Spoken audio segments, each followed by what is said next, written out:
నూలు నూలులో శతాబ్దాల గౌరవం, పట్టు పరంపరకు ప్రతీక, సంప్రదాయానికి శాశ్వత చిరునామా సఖీ. Welcome to our channel. నేను రమారావి. చాలామంది పొద్దున్నే లేవగానే యోగాకి వెళ్ళిపోతారు, వాకింగ్కి వెళ్ళిపోతారు. అంటే ఎక్సర్సైజ్ చేయాలనే ఉద్దేశం బలంగా ఉంటుంది. కాకపోతే మిగిలిన వాళ్ళకు కూడా, అంటే మిగిలిన జనాలందరికీ కూడా చేయాలని ఉంటుంది, కానీ చేయలేకపోతారు. బద్ధకమో లేకపోతే టైం బాగా సెట్ చేసుకోలేకపోవటమో అలాంటి సమస్యలు ఉంటాయి. నాకు కూడా అలాంటి సమస్య ఉంటుంది. అయితే దీనికి పొద్దున్నే లేచి ఎక్సర్సైజ్ చేయడానికి ముందు రోజు రాత్రే ప్లాన్ చేసుకోవాలండి. ఒక ఫారిన్ వీడియోస్లో బోల్డ్ అని రకరకాల ఇంటర్నెట్లో వీడియోస్ కనిపిస్తుంటాయి. ఎప్పుడో ఒక 10-12 ఏళ్ల క్రితం చూశాను, నాకు ఇంట్రెస్టింగ్ అనిపించింది. 1-2 ఇంప్లిమెంట్ చేయడానికి ట్రై చేశాను. సరే, దాని మీద కొంచెం డెవలప్ చేశాను కూడా. దీన్ని రాత్రిపూట మనం కిచెన్ క్లీన్ చేసుకుంటారు, ఆడవాళ్ళకి సంబంధించిన వ్యవహారమే ఇది పూర్తిగా. వంటిల్లు పూర్తిగా క్లీన్ చేసుకోవటం, స్టవ్ ఒకసారి శుభ్రంగా తుడిచేసుకోవటం, డైనింగ్ టేబుల్ పూర్తిగా సర్దేసుకోవటం. ఇవి మొత్తం సర్దేసిన తర్వాత ఫ్రెష్గా కనపడుతుంది కదా కిచెన్. పొద్దున్న లేచేసరికల్లా మనకు ఆ పని ఉండదు. చాలామంది ఏం చేస్తారంటే రాత్రి భోజనం అయిన తర్వాత ఇంకా పని చేయ బుద్ధి కాదు. అంటే అందరూ నేను కూడా ఉన్నానండి అందులో. ఇక పని చేయాలనిపిస్తుంది. ఏదో టీవీ చూస్తున్నో, ఫోన్ చూసుకుంటున్నో, పుస్తకం చదువుకుంటున్నో కాలక్షేపం చేసి రేపు పొద్దున్నే 10 నిమిషాల ముందు లేచి చేసుకుందాంలే అని అనిపిస్తుంది. కాకపోతే ఆ 10 నిమిషాల ముందు కనుక మనం లేవలేకపోయామా, 10 నిమిషాలు వెనక్కిపోయినట్టేనా? అప్పుడు ఇంకేముంది ఎక్సర్సైజు, ఇంకేం లేదు. చిరుచిరులు, విసుగు, చిరాకు, పని అవ్వలేదని అనుకుంటూ ఉంటాం, అలాగే మిగులుతుంది. కానీ రాత్రిపూట కనుక మైండ్ మేకప్ చేసుకుంటే, మన మైండ్ సెట్ని కొంచెం మార్చుకుని ఒక్క 15 మినిట్స్ 15 అంకెని స్టవ్ గట్టు మీద వేసి పెట్టుకోండి. అంటే స్టవ్కి పైన వెనకాల ఉండే గోడ మీద 151 వేయండి. 15 నిమిషాల పాటు పడుకునే ముందు కనుక పని చేస్తే అప్పుడు పొద్దుటిపూట ఎక్సర్సైజ్కి టైం ఉంటుందండి. అది కూడా పెద్దగా విపరీతంగా చేసేయక్కర్లేదు, ఈజీగా చేయొచ్చు. అది కూడా చెప్తాను. రాత్రే మనం స్టవ్ గట్టు తుడిచేస్తాము, ఖాళీ చేయాల్సిన గిన్నెలు తీసేస్తాము. పొద్దున్నే లేచి 4ంటికి లేచేసి గిన్నెలు దోమేసుకుని వాకిళ్ళు తుడిచేసే బంగారు తల్లులు ఉంటే వెల్ అండ్ గుడ్ అనుకోండి.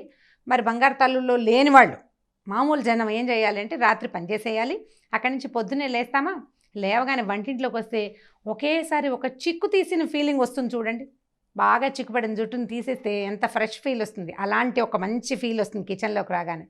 సో ఇప్పుడు ఆనందంగా మనం గుడ్ మార్నింగ్ మెసేజ్లు అవి చూసుకుందామని అనుకోకుండా ఫోన్ ముట్టుకోదండి పొద్దున్నే. సీరియస్లీ, ఫోన్ ముట్టుకున్నామా చెడిపోయామే, ఆ రోజుకి పోయింది. మనం గుడ్ మార్నింగ్ వాళ్ళు ఎవరో పెడతారు, మనం కూడా తోచక పెట్టకపోతే ఎట్లా, మనము గుడ్ మార్నింగ్ కొడతాం. ఈ లోపల 3, 4, 36 వస్తాయి. వాటన్నిటికీ సమాధానం చెప్తుంటే మనం రాత్రి మిగిల్చిన 15 నిమిషాలు గంగలో కలిసినట్టే. ఇంకా అందుకని ఇది చెయ్యొద్దు, అసలు ఫోన్ ముట్టుకోకండి. ఈ 15 నిమిషాల్లో కనీసం 7 నిమిషాలని మనం ఎక్సర్సైజ్ చేయొచ్చు. ముందు 2 చేతులు గాల్లోకి చాపండి. తర్వాత కాళ్ళ మీద, అంటే బొటన వేల మీదకి బాడీని తీసుకురండి. పొడుగ్గా చాచి పైనున్న సీలింగ్ని అందుకోవడానికి 2 చేతులతోటి అంటుకోవడానికి ట్రై చేయండి. అంటే మనం నిటారుగా నిలబడాలన్నమాట. పాదాల మీద కాకుండా పాదాలు కూడా పైకి చాచి బొటన వేళ్ళ మీదకి వచ్చేలాగా ట్రై చేయండి. ఈ పైన పట్టుకోవడానికి ఒక 5 టైమ్స్ ట్రై చేయండి. పట్టుకోలేం, మనం ఊరికే వేళ్ళు అందిస్తాం, ఒళ్ళు సాగిపోతుంది ఒకసారి. ఒక 5 టైమ్స్ అది. ఆ తర్వాత చిన్నప్పుడు వానా వానా వల్లప్ప తిరిగి వెళ్ళం, అలా కూడా తిరగచ్చండి. అయితే ఇది సన్నగా ఉండి నాజుగ్గా ఉండి పర్వాలేదు మెయింటెనెన్స్లో ఉన్న వాళ్ళకి కాదండి. 40 ఇయర్స్ ఉండి మన బిఎంఎస్, బాడీ మాస్ ఇండెక్స్, మనం ఉండాల్సిన బరువు కంటే 20 కేజీలు చూపించే వాళ్ళ కోసం, మోకాళ్ళ నొప్పులు, నడు నొప్పులు, మెడ నొప్పులు ఉన్న వాళ్ళు జాగ్రత్త పడండి అమ్మా. రామారావు గారు చెప్పారని మాత్రం చేయకండి. చక్కగా వానా వానా వల్లప్ప తిరిగినట్టుగా 2 లేదా 3 సార్లు గుండ్రంగా మన చుట్టూతా మనం తిరగడానికి ట్రై చేయండి. 3 టైమ్స్ చేస్తే చాలు. ఈ 3 అయిన తర్వాత ఒక 3 గుంజీలు తీయండి 2 చెవులు పట్టుకుని. ఎన్ని ఎక్సర్సైజ్లు అయినాయి? 3 అయినాయి ఇప్పటికి. తర్వాత మీరు నిన్న సాయంత్రం మీకు బాగా చిరాకు తెప్పించిన ఒక సంఘటనని, వ్యక్తిని జ్ఞాపకం చేసుకుని వాళ్ళని కొట్టడానికి ట్రై చేసినట్టుగా గాలిలోకి పంచెస్ వేయండి. ఒక 10 లేదా 8. అయితే ఇంట్లో వాళ్ళని తలుచుకోకండి. ఎప్పుడైనా అసంకల్పిత ప్రతీకార చర్యగా చేతులు వాళ్ళ మీదకి వెళ్ళిపోతాయి. అలా కాకుండా బయట విషయాల్ని తలుచుకోండి. ఈ 5 పంచెస్ నుంచి 8 పంచెస్ దాకా చేతితోటి ఏం లేదు, ఇట్లా ఫిస్ట్ చేస్తున్నట్టు, అంటే ఫైట్ చేస్తున్నట్టుగా. ఇది 4వ ఎక్సర్సైజ్. ఈ 4 అయిన తర్వాత ఒకసారి ముందుకి వంగి పాదాలు అంటుకోవటానికి ట్రై చేయండి. ఇది 5వ ఎక్సర్సైజ్. ఇవన్నీ కూడా 3 నుంచి 5 లేదా బాగా శక్తి ఉంటే 10 దాకా. ఈ 5 ఎక్సర్సైజులు 2-3 రోజులు చేసిన తర్వాత వీటి అంకెలు పెంచుకోండి. మొదటి రోజున చాలా బద్ధకంగా ఉంటుందండి, తర్వాత బాగా అలవాటు అయిపోతుంది.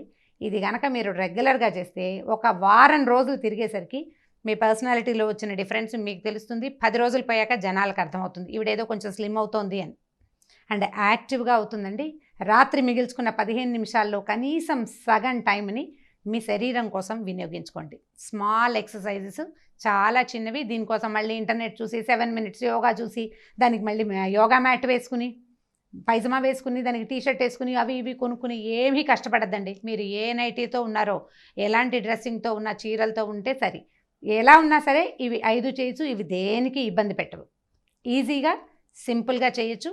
కొద్ది రోజుల్లోనే మీకు డిఫరెన్స్ వస్తుంది అండ్ ఒళ్ళు స్ట్రెచ్ అవ్వడానికి అలవాటు పడుతుంది. ఆ తర్వాత ఈ టైం మేనేజ్మెంట్ కనుక మీకు ప్రాక్టీస్ అయితే అప్పుడు చక్కగా ఏ యోగా క్లాస్లోనో చేరచ్చు. మొదటిసారి కనుక యోగా క్లాస్లో చేరామనుకుందాం, మనం టైం చూసుకుని, మొదట్లో ఒళ్ళు నొప్పులు వస్తుందండి, మామూలుగా ఉండదు. అసలు 2-3 రోజుల తర్వాత ఎందుకు అనవసరంగా చేరాము అని అనిపించి మానేస్తారు చాలామంది. మానేసే ఆ నొప్పులు నెలైనా తగ్గవు. రోజు చేస్తుంటే మెల్లిగా తగ్గుతాయి అనుకోండి. కాకపోతే గంట సేపు ఒళ్ళు పిచ్చుకోవటం ఎందుకు, ఈ స్ట్రెచ్చింగ్ ప్రాక్టీసులు చేయండి. కొన్నాళ్ళు చేసిన తర్వాత కావాలంటే ఇంకా ఫర్దర్ స్ట్రెచ్చింగ్స్కి మనం నెట్ బ్రౌజ్ చేసి చూసుకోవచ్చు. సో ఇది కనుక ప్రాక్టీస్లో పెట్టుకున్నారంటే పొద్దుటి పూట ఒక 7 నిమిషాలు పడుతుందండి మొత్తం మీద. నేను మరీ ప్లాన్డ్గా చెప్పట్లేదు, బద్ధకస్తుల టైమింగ్ అనమాట ఇది. ఇంకా అసలు సరిగా అయితే 4 నిమిషాల్లోనే అయిపోవాలి. స్లోగా చేస్తాం, మనం ఆలోచిస్తాం ఇది అవునా కాదా అని. మీరు మళ్ళీ నా వీడియో ఓపెన్ చేసి చూస్తారు చాలామంది. నేను కూడా చేస్తా ఆ పని, అందుకని అంత క్లియర్గా చెప్పగలుగుతున్నాను. సో 5-6 రోజులు చూసిన తర్వాత ఇది గుడ్ ప్రాక్టీస్లోకి వస్తుంది. మీరు ఎక్సర్సైజ్ చేసిన తర్వాత ఇంకా మీరు కాస్త కాఫీ తాగినా బోల్డంత శక్తి వచ్చినట్టు ఉంటుంది. ఎప్పుడు తినుడు తాగుడుతోటి అంటే ఆహారంతో శక్తి రాదండి, ఎక్సర్సైజ్ తోటే శక్తి వస్తుంది. మీరు చేసిన ఈ స్ట్రెచ్చింగ్స్ వల్ల మీరు తీసుకున్న ఫుడ్ శరీరానికి చక్కగా వంట పడుతుంది. వితిన్ 5 days మీలో డిఫరెన్స్ రాకపోతే, నేను 5 రోజుల నుంచి మీరు చెప్పినట్టు చేశాను, నాకేం డిఫరెన్స్ రాలేదు, మీ ప్లాన్ కరెక్ట్ కాదు అని తప్పకుండా నాకు తెలియచేయండి.